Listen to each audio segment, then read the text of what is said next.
आम्ही सिनेमे करतो, गाणी गात असतो, मात्र आज आमचा सगळ्यात मोठा उद्देश आहे की गरिबांना चांगले दिवस यावेत.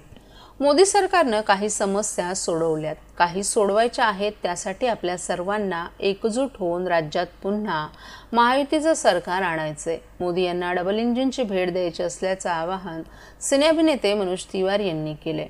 ठाणे शहर विधानसभेचे विद्यमान आमदार संजय केळकर हे राज्यात मोठ्या मताधिक्यानं निवडून येतील अशी खात्री देखील त्यांनी यावेळी व्यक्त केली. मंगळवारी सायंकाळी केळकर यांच्या प्रचार रॅलीला मनोज तिवारी यांनी उपस्थिती लावली होती. यावेळी ते उपस्थितांना संबोधित करताना बोलत होते. इतर आमदारांनी पीए ठेवलेत, परंतु केळकर हे जनसेवक आहेत. ते थेट सर्वांना भेटतात. हा त्यांच्या मनाचा मोठेपणा असल्याचंही त्यांनी सांगितलं. त्यामुळे महायुतीसाठी मतदानासाठी मोठ्या संख्येनं बाहेर पडा असं आवाहन त्यांनी केलं. महायुतीचं सरकार आल्यानंतर लाडक्या बहिणींसाठी दिली जाणारी रक्कम ही 2100 रुपये केली जाणार आहे. सरकार आल्यावर भ्रष्टाचार समूळ नष्ट केला जाईल. आशा वर्कर यांना 1500 रुपये दिले जाणार आहेत. भाजपवाले जे बोलतात ते करतात हे यापूर्वीच्या निर्णयावरून देखील दिसलं आहे. त्यामुळे तुम्हाला देखील आता विश्वास दाखवून महायुतीला निवडून द्यायचं आहे असं आवाहन त्यांनी केलं. एक रहेंगे तो नेक रहेंगे आणि सेफ रहेंगे असा नाराही त्यांनी यावेळी दिला. मागील काही दिवसांपासून ठाणे शहर विधानसभा मतदारसंघात विविध ठिकाणी संजय केळकर यांच्या प्रचाराचा धडाका सुरू आहे. ठिकठिकाणी त्यांच्या रॅलीला उत्स्फूर्त प्रतिसादही मिळत आहे. मंगळवारी तर त्यांच्या रॅलीला प्रसिद्ध अभिनेते तथा भाजपचे नेते मनोज तिवारी यांनी हजेरी लावली. सायंकाळी 5 ते 7 या कालावधीत केळकर यांची रॅली मानस आनंद सोसायटी डोंगरीपाडा, शिवसेना शाखा डोंगरीपाडा, शुक्लानाका, निसर्ग तपोवन उपवन सोसायटी, कमिशनर बंगला पातलीपाडा या मार्गावर रॅली गेली. प्रत्येक ठिकाणी केळकर यांच्या रॅलीचं जंगी स्वागत करण्यात आलं. या रॅलीत येथील स्थानिक नागरिकांनी देखील मोठ्या संख्येनं स्वतःहून सहभाग नोंदवल्याचं दिसून आलं. त्यानंतर ही रॅली 7 ते 10 या वेळेत मानपाडा मार्केट, हनुमान मंदिर, दुर्गानगर, शंकर मंदिर, मनोरमा नगर, शनी मंदिर, शिवाजी चौक या भागातून गेली. या ठिकाणी देखील नागरिकांनी केळकर यांच्या रॅलीचं स्वागत केलं. काही ठिकाणी महिलांनी केळकर यांचं औक्षण केलं, तर काही ठिकाणी त्यांच्यावर फुलांचा वर्षाव करण्यात आला. या रॅलीत भाजपचे माजी नगरसेवक मनोहर डोंबरे, कविता पाटील, अर्चना मणेरा, परिवहन सदस्य विकास पाटील, सुरेश दळवी, सुनील नरे, अर्चना पाटील, श्रीराम ठाकूर आणि महेश कदम आदींनीही सहभाग घेतला होता.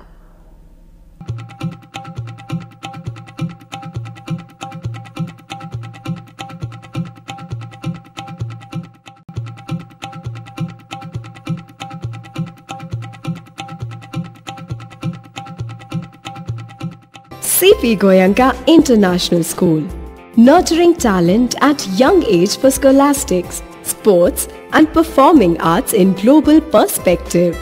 Proud to have world toppers and country toppers in 10th standard Cambridge examinations. Ranked the best emerging school by the Times of India for personality over percentage. CP Goenka is the intelligent choice.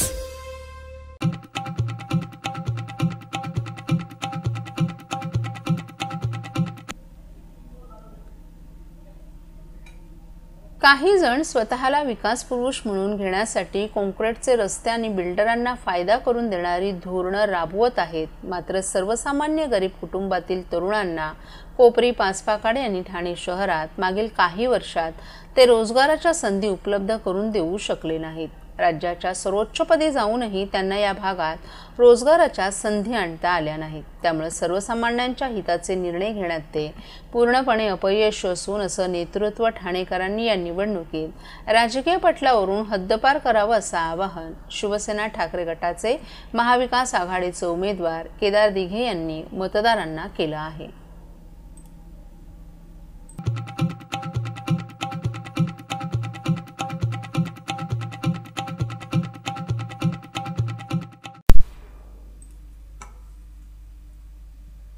गेल्या 2.5 वर्षात सत्तेसाठी हापापलेले नेते आपण बघितले. विधानसभा निवडणुकीत उतरलेले सध्याचे सगळेच पक्ष गब्बर आहेत.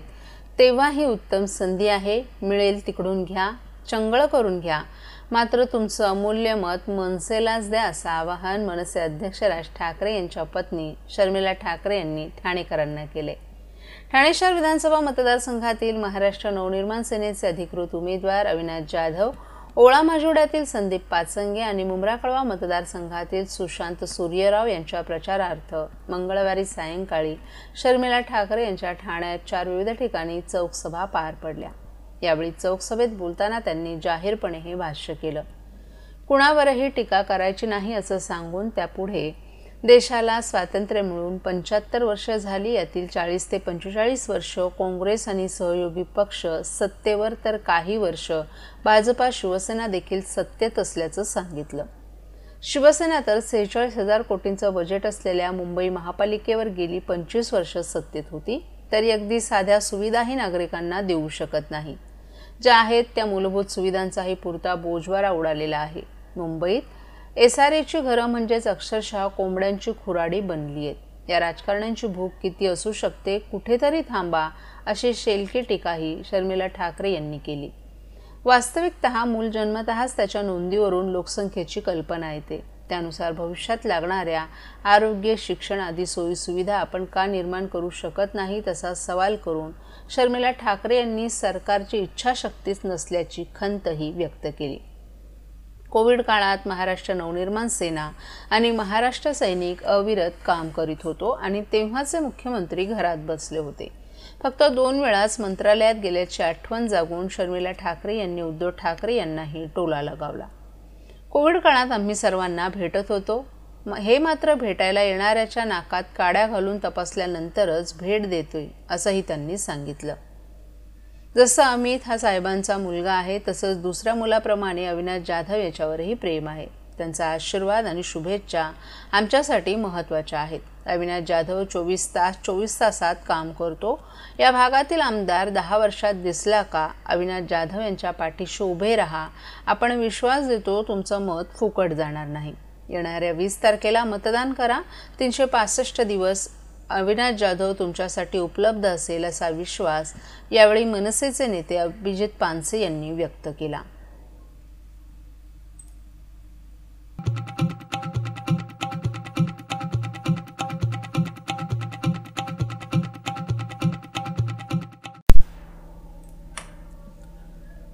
महाविकास आघाडीचे ठाणे शहर विधानसभेचे उमेदवार राजन विचारे यांच्या महाविजयाची प्रचार यात्रा आज घरोघरी पोहोचली।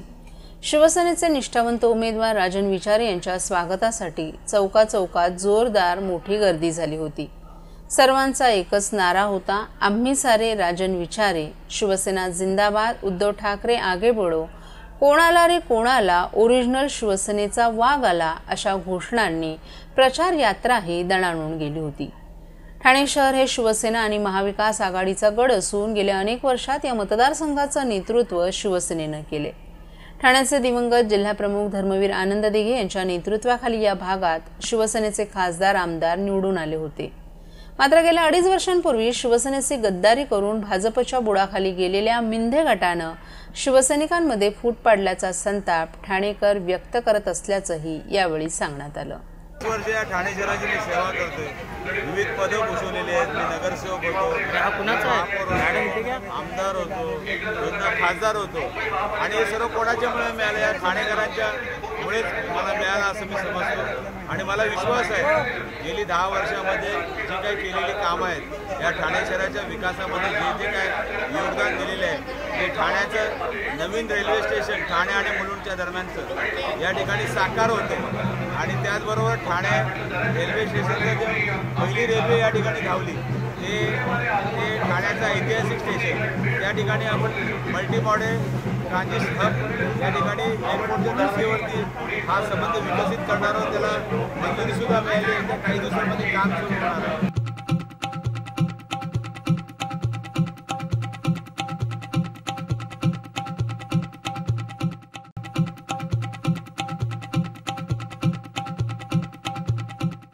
महाराष्ट्रातील भगिनींना आधार देणारी राज्य शासनाची मुख्यमंत्री माझी लाडकी बहीण योजना।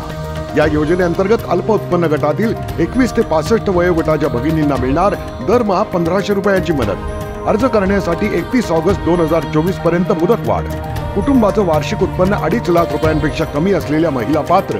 कुटुंबाकडे पिवळं किंवा केशरी रेशन कार्ड असल्यास उत्पन्नाचा दाखला आवश्यक नाही। पांढरं रेशन कार्ड असेल किंवा रेशन कार्ड नसेल तर कुटुंबाचं वार्षिक उत्पन्न 2.5 लाखांपेक्षा कमी असल्याचा दाखला आवश्यक। योजनेसाठीचा ऑनलाईन अर्ज नारी शक्ती दूत ॲपवरून किंवा पोर्टलवर भरता येईल। ज्या भगिनींना ऑनलाईन अर्ज भरता येत नसेल त्यांच्यासाठी अंगणवाडी, ग्रामपंचायत, वॉर्ड ऑफिस, सेतू सुविधा केंद्रामध्ये किंवा आशाताई बचत गटाच्या CRP यांची मदत उपलब्ध। आता आपल्याला अभिमानाने म्हणता येईल, सुखी आणि सुरक्षित आहे माझी लाडकी बहीण।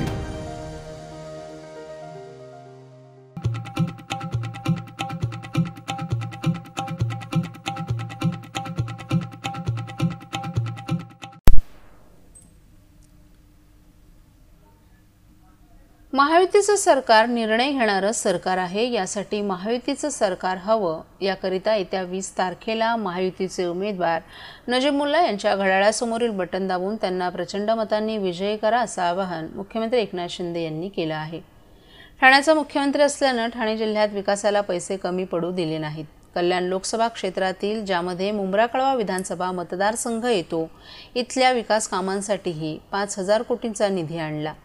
महायुतीच्या वचननाम्यानुसार मुख्यमंत्री लाडकी बहीण योजनेअंतर्गत माता भगिनींना 1500 वरून 2100 रुपये देणार आहोत। लाडक्या बहिणींच्या सुरक्षतेसाठी पोलीस दलात 25,000 महिला पोलिसांची भरती केली। शेतकऱ्यांची कर्जमाफी आणि 15,000 देणार। गरजवंताला अन्न, वस्त्र, रोटी, कपडा, मकान देणार। ज्येष्ठ नागरिकांची पेन्शन 1500 वरून 2100 करणार। जीवनावश्यक वस्तूंचे भाव 5 वर्ष स्थिर ठेवणार। 25 लाख रोजगार निर्मिती, 10 लाख बेरोजगार तरुणांना 10,000 प्रशिक्षण भत्ता देणार। 25,000 गावात पाणंद रस्ते करणार। आशा वर्कर्स आणि अंगणवाडी सेविकांना महिना 15,000 मानधन। शेतकऱ्यांच्या वीज बिलात 30% सवलत।